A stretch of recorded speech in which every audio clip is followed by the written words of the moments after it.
কি বল চলো বন্ধুরা এনার্জি চলে গেলে এই করে। কি বলছো? বলো চলো। ব্যাগপত্র সব রেডি, এবার বর্মশাই বলছে চলো। চলো গঙ্গা জলটা নি দাও।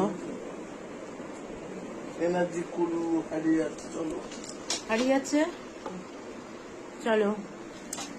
তো চলো বন্ধুরা, শাড়ি টাড়ি পরে রেডি হয়ে গেছি, এবার যাই। বিস্কুটটা নাও আর এই ডাবটা নাও। আমার দিকে ঘোরাও, ঘুরে থাকবে শুধু। ওরে বাবা, জামা কাপড় দিকে নাই। বন্ধুরা রেডি হয়ে গেছি, চলো এবার সবাই এসে এই গাছ ওই শিবলিঙ্গটা কিসে নিয়ে যাবো আমরা? ওই তো করে নেবে শিবলিঙ্গ, এই তো শিবলিঙ্গ ওই তো করে নেবে।